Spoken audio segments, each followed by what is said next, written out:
नमस्ते बच्चों and welcome to today session. और आज बारी है हमारे डॉक्ट्राइन ऑफ कंस्ट्रक्टिव नोटिस की। कैसे हैं आप सारे लोग और कैसी चल रही है आप सारे लोगों की तैयारी? मुझे ये भरोसा है कि बहुत अच्छे से चल रही होगी।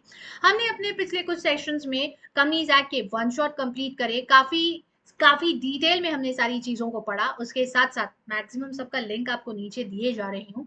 उसके साथ साथ हमने सारे के सारे केस लॉज एक सिंगल सेशन में कवर अप करे, डॉक्ट्राइन ऑफ अदरवाइज एक सेशन में कवर करा। तो अब बारी आती है बच्चों हमारे इस चैप्टर के इस लास्ट डॉक्ट्राइन की, जहां पर हम डॉक्ट्राइन ऑफ कंस्ट्रक्टिव नोटिस को कवर अप कर रहे हैं। कंस्ट्रक्टिव नोटिस और इंडोर मैनेजमेंट, ये दो डॉक्ट्राइंस एक साथ चलती हैं, तो साथ में चल के क्या कह रही है आओ जरा देखें। डॉक्ट्राइन का बेसिक मीनिंग अब आप सब लोग बहुत अच्छे से जानते हैं, लेकिन अगर आप एक ऐसे बच्चे हैं जो आज पहली बार मेरी इस क्लास में बैठे हैं और यूट्यूब पे मुझे देख रहे हैं, चैनल को सब्सक्राइब करना, वीडियो को लाइक करना, कमेंट करना बिल्कुल मत भूलिएगा। डॉक्ट्राइन का मतलब होता है स्टैंडर्ड्स या बेंचमार्क। बेसिकली ये कुछ केस लॉ से निकल करके आते हैं। जहां लॉ नहीं है वहां case law as a source of law बन जाता है। और काफी जगह पर हम उसे डॉक्ट्राइन कहते हैं। Some standards that are to be followed in the times to come. Constructive notice और इंडोर मैनेजमेंट दो ऐसी डॉक्ट्राइन है जो कि कंपनी के दो सबसे ज्यादा important document memorandum of association और आर्टिकल ऑफ एसोसिएशन पर आधारित है। बच्चों हम सब बहुत अच्छे से जानते हैं कि मेमोरेंडम और आर्टिकल्स ऑफ एसोसिएशन किसी भी कंपनी के वो पब्लिक डॉक्यूमेंट होते हैं जिन्हें कि आप बहुत आसानी से ऑनलाइन और ऑफलाइन भी देख सकते हैं। www.mca.gov.in ये एक ऐसा वेबसाइट है जिस पर एक नॉमिनल सा फी का पेमेंट करके कोई भी पर्सन कंपनी के मेमोरेंडम और आर्टिकल को देख सकता है। और कंपनी एक्ट के सेक्शन 399 में ये साफ साफ लिखा है कि जब भी थर्ड पार्टीज कंपनी के साथ कोई भी कॉन्ट्रैक्ट करती हैं तो उन्हें कंपनी के अधिकारों, उसके पावर्स और उसकी लिमिट्स के बारे में पता होना चाहिए। एंड इनफैक्ट यही तो डॉक्ट्राइन ऑफ कंस्ट्रक्टिव नोटिस है।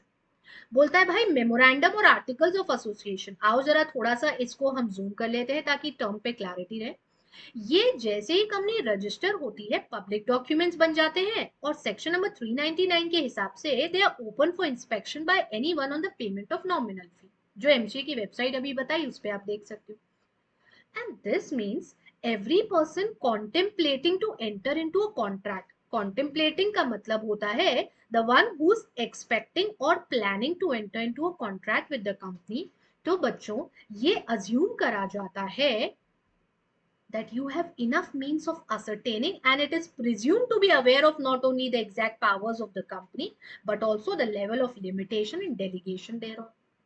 मतलब भाई हम ये अज्यूम कर रहे हैं कि जब थर्ड पार्टी होने के नाते यानी कोई भी सप्लायर है या क्रेडिटर है, हम अज्यूम करते हैं कि उसे पता है कंपनी के पावर्स क्या क्या है, उसे पता है कि कंपनी को क्या काम करने का अधिकार है, यानी उसके पास क्या राइट्स है और किन काम को करने के लिए कंपनी रिस्ट्रिक्टेड है यानी उसके ऊपर रिस्ट्रिक्शन है, क्योंकि ये सब हमें मेमोरेंडम ऑफ एसोसिएशन के जो मेन ऑब्जेक्ट क्लॉज है उसे देख करके पता लग जाता है, आर्टिकल्स ऑफ एसोसिएशन देख करके समझ आता है।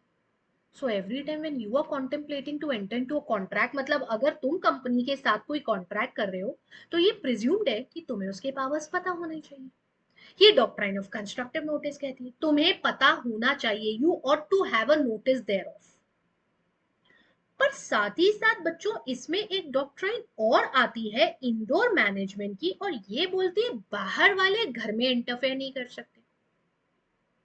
एक्चुअली एक्सप्लेनेशन ही ऐसा है, देखो while the doctrine of constructive notice seeks to protect the company against the outsiders, बाहर वालों को पता होना चाहिए।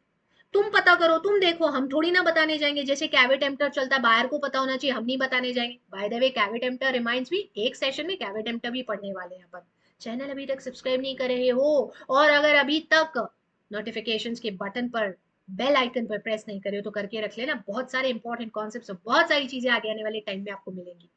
सो डॉक्ट्राइन ऑफ कंस्ट्रक्टिव नोटिस जो है बच्चों, वो कंपनी को प्रोटेक्शन देता है आउटसाइडर्स से, और इंडोर मैनेजमेंट जो है वो आउटसाइडर को प्रोटेक्ट करता है अगेंस्ट द कंपनी की भाई हम तो बाहर के लोग हैं तो हम इंटरफेयर नहीं कर सकते, हम इंटरफेयर नहीं कर सकते, इंटरफेयर नॉट अलाउड। एंड जाहिर सी भी बात है ना, हमारे घर के मैटर में कोई बाहर का बोलेगा तो हम सुनते हैं क्या?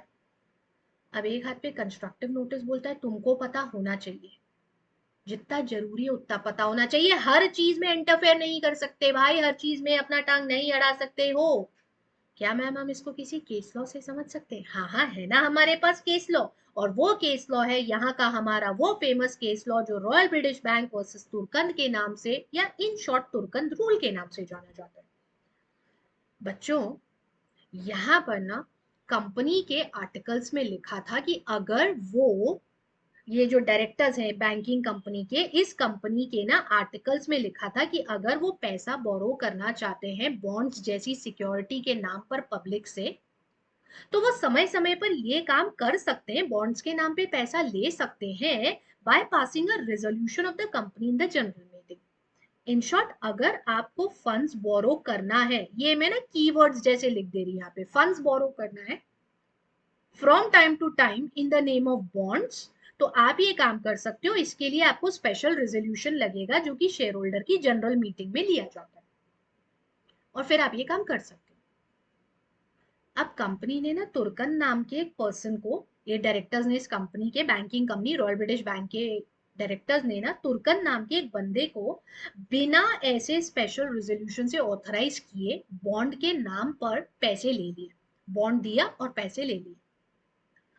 अब बाद में शेयर होल्डर्स जो बैंक के हैं वो बोलते हैं भैया हमने तो ऑथराइजेशन दिया ही नहीं था इस पैसे को लेने और बॉन्ड को जारी करने के लिए,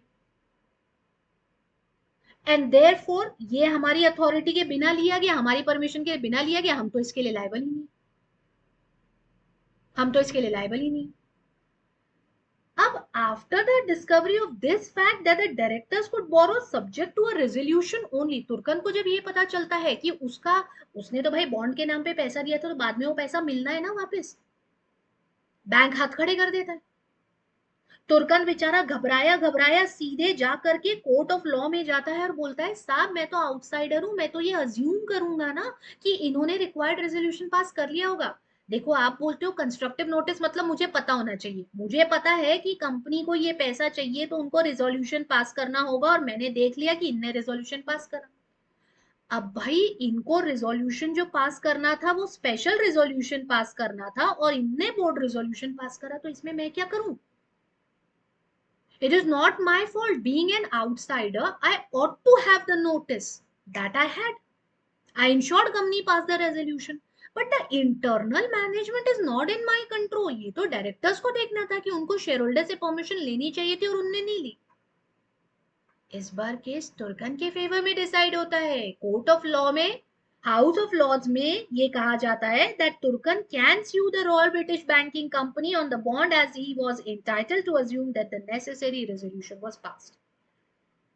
भाई हम तो ये मान करके चलेंगे ना as an outsider, resolution pass होना चाहिए था, हमने चेक करा रेजोल्यूशन पास होना है। अब तुम्हारे इंटरनल मैटर्स में बोर्ड रेजोल्यूशन नहीं स्पेशल लिखा था तो तुम चेक करोगी स्पेशल रेजोल्यूशन पास करना था, तुम हमें थोड़ी बोल सकते हो कि हमने हमने चेक नहीं करा, हमारी गलती है।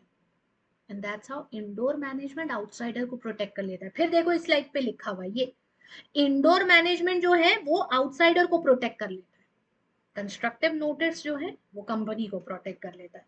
एंड दैट्स इट, तुर्कन रूल यही है, और यही आपका डॉक्ट्राइन ऑफ इंडोर मैनेजमेंट है। लेकिन इसको फिनिश करें इसके पहले इसके भी कुछ एक्सेप्शंस आ जाते हैं बच्चों। बोलता है भाई जिस बंदे को पता है एक्चुअली या इम्प्लाइड फॉर्म में कि कंपनी या किसी भी एंड पर बिना अथॉरिटी के काम करा जा रहा है, तो ऐसे बंदे को प्रोटेक्शन थोड़ी मिलेगा। A person who has the actual or the implied notice of the lack of authority from the company, तो फिर उसको प्रोटेक्शन थोड़ी मिलेगी। जैसे पिछले केस में अगर तुर्कन को पता होता कि कंपनी ने रिक्वायर्ड रेजोल्यूशन पास नहीं करा तो फिर थोड़ी ना उसको प्रोटेक्शन मिलता। वो तो भाई उसने ये अज्यूम करा कि रेजोल्यूशन पास हुआ है, रेजोल्यूशन नहीं पास हुआ है ऐसा नहीं था ना। सो इफ यू नो कि भाई बिना अथॉरिटी काम कर रहे हैं और फिर भी तुम कंपनी के साथ काम कर रहे हो तो एज एन आउटसाइडर तुमको कोई प्रोटेक्शन नहीं मिलेगा इंडोर मैनेजमेंट का। सिमिलरली वो पर्सन जिसने कंपनी के मेमोरेंडम आर्टिकल को देखा ही नहीं and hence did not act in conformity to the memorandum article, यानी कि जिसके एंड से लैक हुआ, गलती हुई, गड़बड़ हुई, जो खुद गलत कर रहा है, उसको फिर प्रोटेक्शन नहीं मिलेगी। You did not acted in conformity to the memorandum article. And last, also the transactions that involve fraud, क्योंकि ये तो वैसे भी वॉइड या इलीगल हो जाते हैं। तो if the transaction is involving any kind of fraudery, fraudery का मतलब बच्चों फ्रॉड होता है, और विच आर अदरवाइज वॉइड या इलीगल, इन पर भी इंडोर मैनेजमेंट का कोई प्रोटेक्शन नहीं मिलता। तो तुम किसी के साथ कॉन्ट्रैक्ट कर रहे हो किसी और को निपटाने का, और बाद में बोलो तुमको ये इंश्योर करना था कि मैंने कॉन्ट्रैक्ट तुमको नहीं तुम्हारे साथ वाले को दिया था, अब तुमने अगर ये नहीं करा तो मैं केस कर दूं, ऐसे सब नहीं चलता, क्योंकि ऑब्जेक्टिव इलीगल है।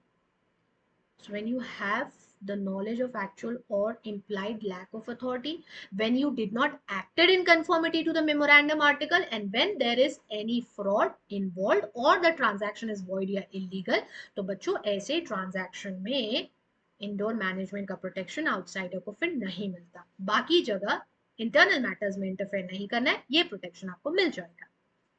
And that's it. ये है आपका पूरा डॉक्ट्राइन, और आज के सेशन में बस इतना ही है।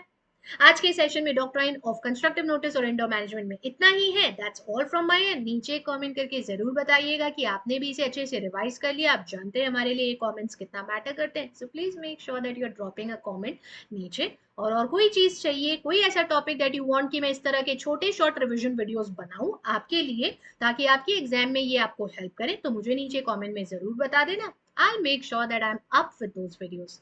That's all from my end today. Namaste, बच्चों।